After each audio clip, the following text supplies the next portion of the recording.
Glory Voices, powered by One Ragnar Entertainment.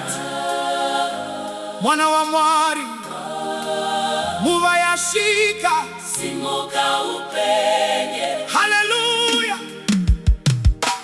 Simuka iwe mwana wa Mwari, usarare mumweya. Jesu ndiye chiedza chedu, anotungamirira nzira. Siya kusava netariro, siya kucha kwemangwana. Jehova ari pamberi pako, achikurwira nguva dzose. Usadzime chiedza chako, nyika iri kukuda.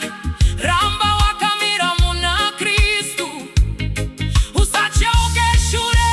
Simuka upenye, mwana wa Mwari, ratidza rudo rwa Jesu. Simuka upenye, usavande, kubwinya kwa Mwari ngakonekwe. Ngatiende kunoparidza mashoko eruponeso, vanhu vazive Kristu, muponesi wenyika. Pane vakawanda vakarasika, vari kuchava nzira. Ngative mwenje unovenyeka, tichivaratidza Jesu. Nerudo ngativashumire, nenyasha ngativagamuchire. Moyo yavo ichashanduka kana vaona mabasa edu. Hatinyari evangeli, ndiro simba ra Mwari. Tichaimba, tichapupura, kusvikira nyika yose yaziva. Ngativatanei murudo, tivake umambo.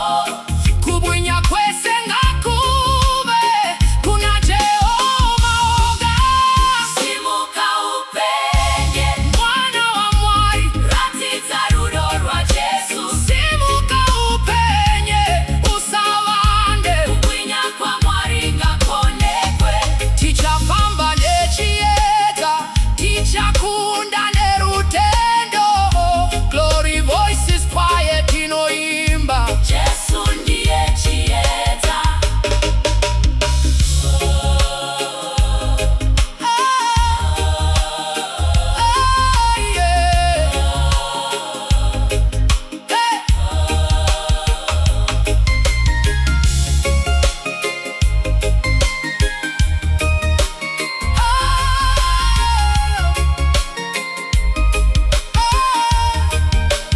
Simuka upenye, chiedza cha Kristu ngachiveneke. Simuka upenye.